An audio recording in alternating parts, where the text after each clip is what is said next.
Coming up in the news, the Education Minister viewing the condition of public schools. A timeline set for the restoration of electricity in Abaco. And tonight we will hear the heart-wrenching story of survival from the Cooper family. The Bahamas Tonight, the Northern Edition, starts now. This is the Bahamas Tonight, Northern Edition.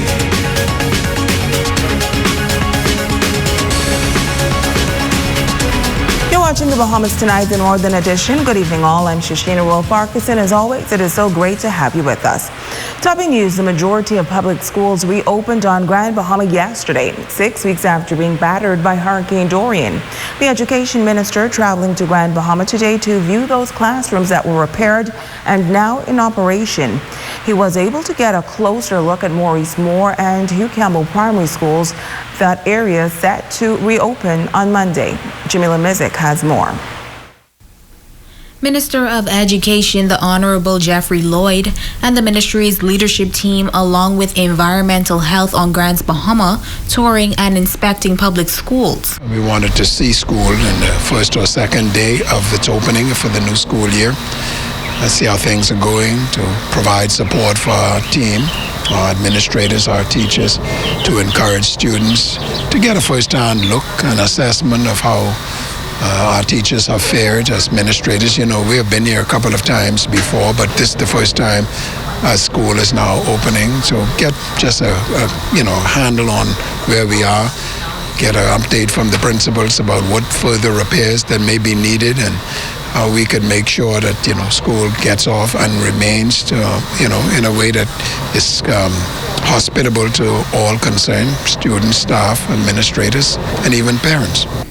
The minister noting that the Hugh Campbell and Maurice Moore primary schools will officially open on Monday for students, adding that a team of contractors are on island doing final repairs to those schools. I have visited Maurice Moore. They have done extensive work. They have had to go over and do again mold remediation because even after the first instance, the roof leaked as a result of the rain. So they went and they did it another time, the mold remediation that is. They also had to pull all of the wires out of the system because, the flooding. And they wanted to be sure that there is a new set of electrical apparatus in order for the school to be operating efficiently. When I left this morning, the Freeport Power and Light was due to come in, verify and inspect, and then switch the power on. Now, yesterday, staff and students at the Holmes Rock Primary School remained outdoors due to claims of a mold issue. The minister says he's advised about the situation, but he contends that he and his team have no evidence of mold. I would invite the teachers or whomever complains about the mold to provide us with proof that there is mold. We have gone through this on a number of occasions in the Ministry of Education where there's been complaints or some complaints about molds. And when the investigation is done, it is found that there is no mold. So we want those who make such assertion to come with proof. Not I believe, I feel, I think, because your reaction in the environment, if there is one, can be for any number of reasons. Of course, the default in the circumstances these days is, it's a mold issue, and it many times is not. And we have proof of that because we have, again, as Mr. Ryan is here on premise, we have gone in and done any number of tests on campuses, and we have found that there is no mold, or the circumstance of whatever mold presence is such that unless your system is already compromised, it should not affect persons who have, an acceptable immune condition. Jamila Mizik, ZNS Network News. Now, Minister Lloyd also giving this update on schools over on the island of Abaco. Term repair process, the Abaco Central Primary, as well as I think it's Patrick Bethel. That's a process that's going to be significantly longer than in a couple of weeks because the state of repair that is required there, and even in some instances almost a rebuilding of some parts of that school. That's number one. You do know that in the north as well as in the south, the schools are operating, not in some instances all day, but they are already operating. Their school in Morris Island, we are operating on a half-day basis. The minister also adding that they're also having some challenges with getting the newly appointed teachers in the respective schools and positions. because of the delay in the vetting process. That is being expedited so that we could, make good with their appointments as quickly as possible. And so places where there is some shortage, Moores Island is an example, they are going to be satisfied within a couple of days because, as I indicated, through the Ministry of National Security, I have been advised with the help of the minister and his team that the process of vetting, which is the last step in this process of appointment, is being expedited so that those teachers, those newly appointed teachers, can take up their positions. The Minister of Public Works giving an update on efforts to re-energize the island of Abaco as work continues to rebuild that northern island following Hurricane Dorian. The minister gave a detailed account of those efforts during debate on the Disaster Preparedness and Response Amendment Bill 2019 in Parliament this week. Sabrina Brown has more. Minister of Public Works, the Honorable Desmond Bannister, says BPL, along with members of CARILAC, are working together to quickly rebuild Abaco's infrastructure and restore power in microgrid fashion until BPL is capable of rebuilding its entire network. BPL has 3 generating facilities in the Abacos. Wilson City has 4 engines that each generates 12 megawatts of power. He says normally this is twice the amount of power that Abaco needs. That facility suffered only minor damage in the hurricane. There is an additional facility in Marsh Harbor, which is ordinarily capable of generating 8 megawatts of power. That facility, he says, incurred extensive damage during Dorian. Additionally, the minister says BPL lost in excess of 3,000 poles. The 3rd facility is in Moores Island. Minister Bannister notes that the challenges in restoring power on Abaco relate to the complete destruction of the infrastructure in Marsh Harbor, which utilized most of the power load from Wilson City. He adds that to date, BPL has spent just over $1.6 million on equipment and materials. Today, more than 30 linesmen, including BPL and members of CARILAC, are on the ground in Abaco. That number does not include BPL generation and support teams helping in the rebuilding efforts. Shortly after the hurricane, some 40 poles were replanted over a 60-mile stretch in South Abaco, which the minister says only requires about 2 megawatts of power. After some challenges, work in the south was completed and power was restored on September 29th. After completing the work in South Abaco, BPL teams turned their attention to concentrating on the main transmission line from Wilson City to Marsh Harbor.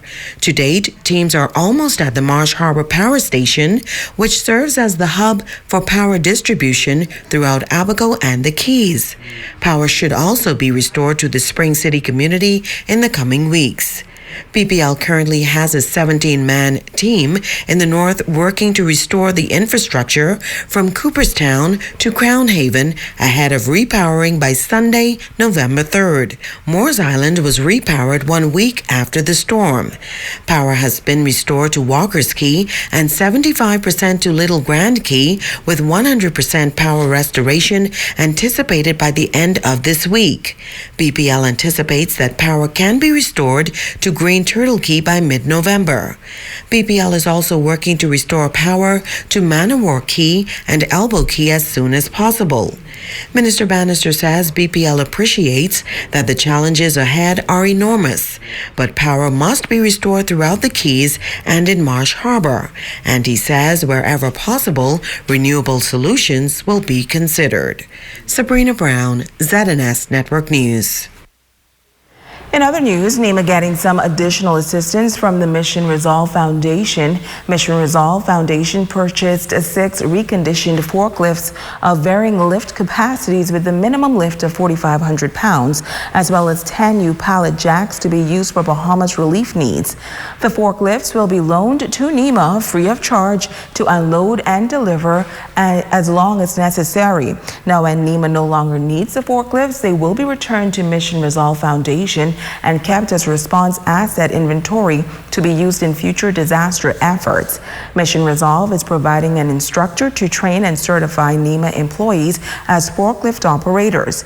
Tomorrow, Grand Bahamas NEMA Coordinator Senator Kay Smith and Carl Smith, Permanent Secretary, Ministry of Disaster Preparedness, Management and Reconstruction, as well as Mr. Carl Oliver, Director, Minister of Disaster Preparedness, Management and Reconstruction, will visit Worldwide Forklift to receive the gifted forklifts. Switching gears now, the national flag carrier Bahamas Air, operating from a new check-in location. The domestic airport was destroyed following Hurricane Dorian, and since then the airline has been operating from its Culmerville ticketing office. But that has now changed, and passengers traveling on Bahamas Air must now report to the airline's new location, and that is the former Holiday Auto building on the airport road. Passengers checked in will be transported by bus to the tarmac to board flights. Well, ever since the passage of Superstorm Dorian, many on Grand Bahama have been finding it very hard to cope. Today, a grief counseling session was held for persons impacted by the storm, including those whose loved ones are still listed as missing. Megan Shepard was there. The Royal Bahamas Police Force exhibiting a softer side to the public, hosting a grief session for those in the community who have lost loved ones during Hurricane Dorian. Officer in charge of the Central Detective Unit, Superintendent Brian Roll, says that they wanted to share information with those who have reported family members missing since Hurricane Dorian. We invited persons who would have actually had persons lost and were found as a result of Dorian.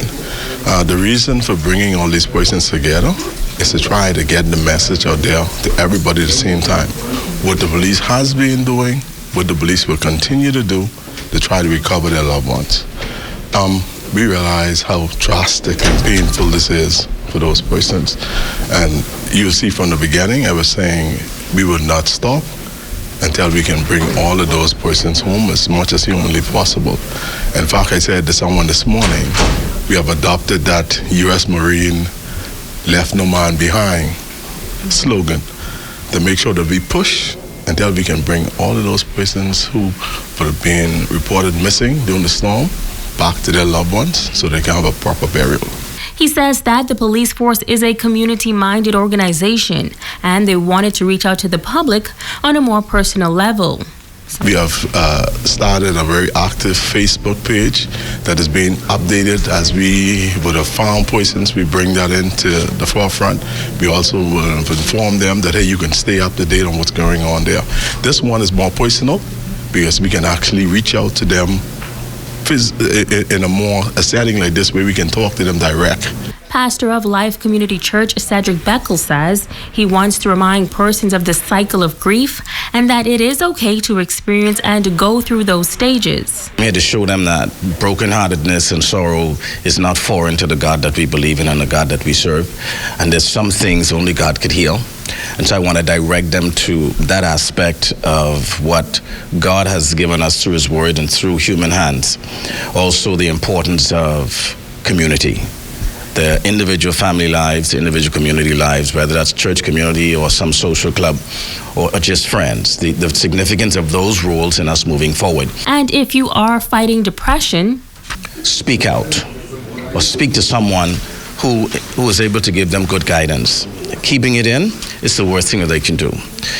Scream, cry, break something without violating the law, get your frustrations out, but they have to involve others. The isolation mindset is going to kill them. They must involve others, capable men and women, and just a friend. I used to term someone you need to throw up on. You know, a baby would just vomit whenever it has to. Well, in this case, you need to throw up in order to get that stuff out. That's one of the ways in which God had designed it. The Lord Jesus did it. When he was stressed about going to the cross, he went to the garden and cried out to his Father. So that would be my main advice. Speak to someone. Dr. Gallagher of the Rand Memorial Hospital spoke to the audience from a psychological standpoint. Megan Shepard, ZNS Network News. Thank you, Megan. Well, tonight we have another survivor's story, a heart-wrenching one that can simply be described as a miracle. A family of 6 who were trapped in their attic when one member of the family became separated. Like most families in the Pine Bay community, the Cooper family never received any damage during a hurricane, and so they thought it was a good idea to stay behind and weather out the storm right here at home. Well, hours in, the raging surge came into their home, and there was no way of escape. As they walked down the hallway, the kids was in the front room on the air bed. They had the little hurricane party the night before, so they all wanted to sleep in the front room. And when I reached there, little did they know they was floating, even though they was sleeping, but they was floating, didn't even know they was floating. That's when I noticed the water was like 5 foot outside. So right then I said, oh yeah, that water coming in. And the only thing I could think of was say, all right, everybody just grab your stuff, maybe we gotta go up top. We just watched the water rise up. We watched the water rise up, and it was just horrifying watching it rise up, because this is our home. Like, we wouldn't expect our last moments to be in our home in the attic. O.P. Cooper, his wife, along with 4 children, had no idea that once they headed to the attic, their night was about to get so much worse. My wife, Crystal, she said, well, I don't feel safe here on this side. And at the same time, we saw the nails coming from the roof. We saw it, about to lift. So I gathered everybody. We just started going down to the next end of the house. And it is a good thing that they made the decision to move. As you can see, this part of the house where they were at first came crashing down. It was hard, going down it, because you only could have walked on the truss. So, trying your best to go down there. And my wife, when she was coming down, she had OJ in her hand, and then she slipped. And she fall into she was holding on with OJ, and she fall. He was able to save both mom and baby, but as the water continued to rise, he knew that they were no longer safe in the attic. He came up with a plan B as he punched a hole in the rooftop and saw that his boat was as high as the roof, and that may have been a way of escape for his family. I was trying to get on the boat. It was hard. I said, boy, I can't drown in front of them. I look at the wife, look at them through the hole, and just tell them, I just tell them, hold on, everything will be all right. Just throw the wife a kiss. Say, are you all right, are you all right? And before you know it, the boat just let go. And he got loose from the house, and we were just stuck there. And the kids, they crying, what happened to Daddy? And they just, let's pray, let's continue to pray. Daddy is okay. Daddy went to find help. The last look I had at the wife, all I could do was look at her. And that look she gave me, and make it look like it's the last time she's going to see me, But that was all playing in my mind that night. But after I gone, I was drifting. I was just banging through trees, and at the same time, you could hear the boat breaking up, and I know the boat was going to sink because I have the plug in my car. The plug was not in the boat, so I know it was going to sink. I hang on that pole, no lie, but an hour and a half I was just dangling on that pole, and at the same time, wow.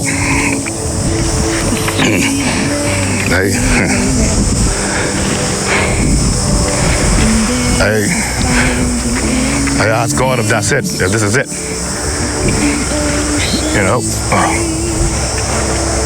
Wow. Yeah, I ask God if this is it. If this is how it's going to be. But right then, I start thanking him for life. Thank for everything he's done for me. I enjoyed my life. And everything I give him, just protect my family. I was drifting to the west, leaning more towards the Bridgewater house. So I said, even though if I pass these houses, I'm still going to jump in this water and drift. Try time and drift to any one of these houses. But because I know after those 2 houses, that's it. That's ocean. I was able to dive onto their balcony. So, I don't know where the strength came from, but I just dived onto the balcony and pulled myself up, which was hard. First thing I did, I prayed, thanking God for saving me.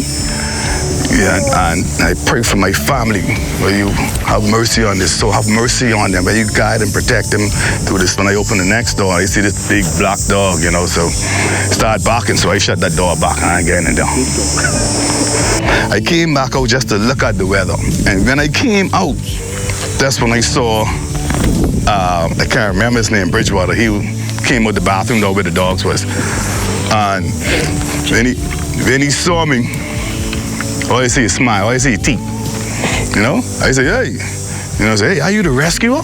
I said, no, buddy, I ain't no rescuer. I said, your house just rescued me. And, you know, he was shocked. So after I told him the story, you know, he couldn't believe it, you know. When I was talking to him, letting him know what happened, I just break down because I'm worrying about my family, hoping they'd be all right. He would be there until the next day, until the water receded, and his first sign of hope came as jet skis made their way to the area, and he told them right away that he needed one to save his family. After they pull up, and I say, hey, and I heard screams. Those screams right there. That is the best sound of my life right there. My greatest lesson is cherish the ones that you love. But material things can always be replaced. Life can't. In the end, the Cooper family say that this is all that they are left with. While they are temporarily displaced, they will have to pick up the pieces and try to find a new home until they are able to reconstruct this one. But they don't mind that. They say in the end, but for the grace of God, that's who is able to keep them during one of the most dangerous storms in modern history. Stay with us, there's more right after this.